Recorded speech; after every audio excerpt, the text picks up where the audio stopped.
অনেক দিন পর আমার সেই শান্তির নীড়ে ফিরে আসলাম।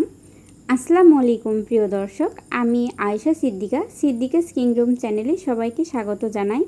কাছে দূরে দেশ কিংবা দেশের বাহিরে যে যেখান থেকে বসে আমার ভিডিওটি দেখছেন, আশা করছি সবাই ভালো আছেন। আপনাদের দোয়া এবং ভালোবাসায় আমরাও অনেক ভালো আছি। আজকে আমি আপনাদের সাথে আরও একটি ডেইলি ব্লগ শেয়ার করতেছি। আশা করব ভিডিওটি আপনারা শুরু থেকে শেষ পর্যন্ত দেখবেন। প্রায় 1.5-2 মাস পর আমার সেই চিরচেনা জায়গায় ফিরে আসলাম। বাসা থেকে সেই কবে চলে গেছি, তারপর থেকে আর আসা হয়নি। আমি ভাবতেছিলাম যে আমার বাসাটার যে কি অবস্থা হয়ে আছে, আসার পরে দেখি তো পুরাই অবস্থা খারাপ। তো আমরা আসছিলাম গতকাল বিকালের দিকে। তো আসার পর রুমটা একটু সুন্দর করে গুছিয়ে নিছি, মানে যতটুকু চলাফেরার জন্য না করলেই না ততটুকুই করে নিছি। তারপরে এটা পরের দিন ছিল, তো পরের দিন সকালে আমি আবার রুমটা একটু ঝাড়ু দিয়ে নিচ্ছি। আর পুরো বাসাটা আমি একদম পরিষ্কার করিনি, কারণ কয়েকদিন থাকার পরে আবার বাড়িতে চলে যাব। তাই চলাফেরার জন্য যতটুকু পরিষ্কার করার দরকার ঠিক ততটুকুই পরিষ্কার করে নিলাম, কারণ কয়েকদিন পর তো আবার চলেই যাব। এই 5-6 দিনের মতো আসি। অবশ্য 5-6 দিন থাকার কথা না, 2-3 দিন থাকবো। তো দেখা যাক কি হয়। আর এখানে গাছের এখানে আসে দেখি তো গাছগুলো আমার মরে গেছে। জুতার র্যাকের উপরে 2টা গাছ ছিল, তো 2টা গাছে একদম মরে গেছে। আর বাদবাকি যেগুলো গাছ ছিল সেগুলো বাহিরে রাখছিলাম। আর এগুলো মনে হয় আঙ্কেল এসে একটু পানি দিছে, যার কারণে গাছগুলো আমার ঠিক আছে। গাছের তেমন কোনো ক্ষতি হয়নি। আর যেই 2টা গাছ ভিতরে ছিল সেই 2টা গাছ শুধু মারা গেছে। আর গাছগুলো আমার এই সাইডে ছিল, তো সেখানে দেখতেছি এখন কাঠ রাখছে।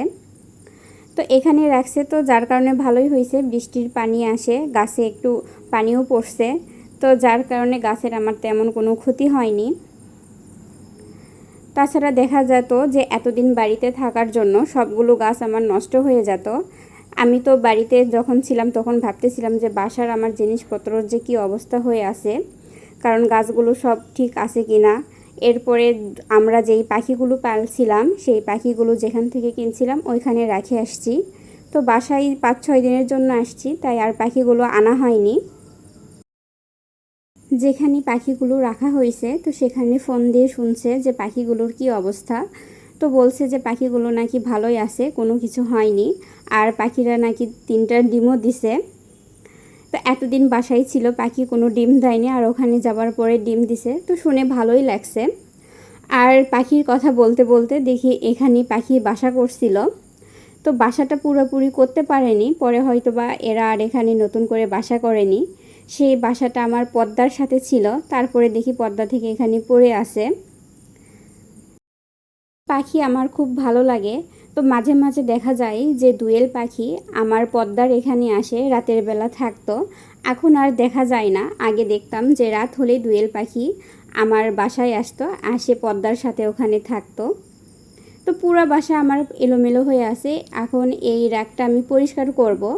এখন আর করব না, পরেই করব, কারণ বাসা থেকে তো আসছি, আসার পরে অনেক কাজই করছি।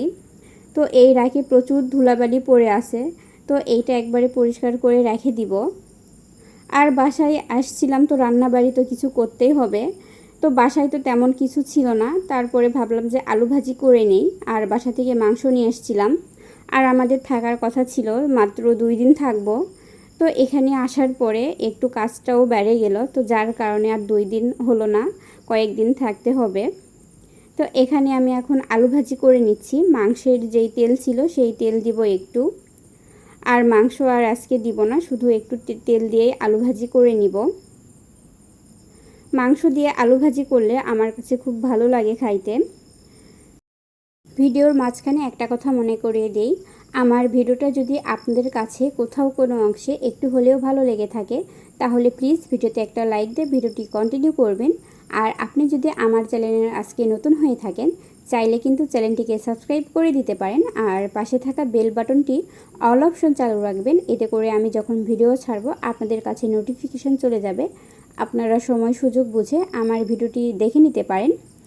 আর যারা ফেসবুক থেকে আমার ভিডিওটি দেখছেন, চাইলে কিন্তু পেজটিতে ফলো দিয়ে রাখতে পারেন। আর যারা এই কাজটি করেছেন তাদেরকে জানাই অসংখ্য অসংখ্য ধন্যবাদ। আপনারা যখন সুন্দর সুন্দর কমেন্ট করেন, তারপরে লাইকের পরিমাণ যখন একটু বেশি আসে, তখন কিন্তু ভিডিও করার আগ্রহটা অনেকটাই বেড়ে যায়। তাই সবাই একটু পাশে থাকবেন। তো এখানে আবার আমি মাংসটাও গরম করে নিচ্ছি, কারণ সেই সকালে বের করা হয়েছে আর ফ্রিজে রাখিনি। তো এখন যেহেতু দুপুরেও হয়ে গেছে, তাই মাংসটা এখন একটু গরম করে রেখে দিব। এরপরে তো আবার দুপুরের খাবার খাবো। বাসায় না থাকায় এবার অনেক খারাপ লাগছে, কারণ সেই দীর্ঘ সময় ধরে আমি এই বাসায় নাই, শ্বশুরবাড়ি বাবার বাড়ি এই দুই জায়গাতেই ছিলাম বেশি। এখানে থেকে থেকে একটা অভ্যাসে পরিণত হয়েছে। আর এই দীর্ঘ সময় যখন ছিলাম না, তখন অনেক খারাপ লাগছে, মনে হচ্ছিল যে কবে আমি বাসায় যাব। তো সব কিছুই একটা অভ্যাসে পরিণত হয়ে যায়।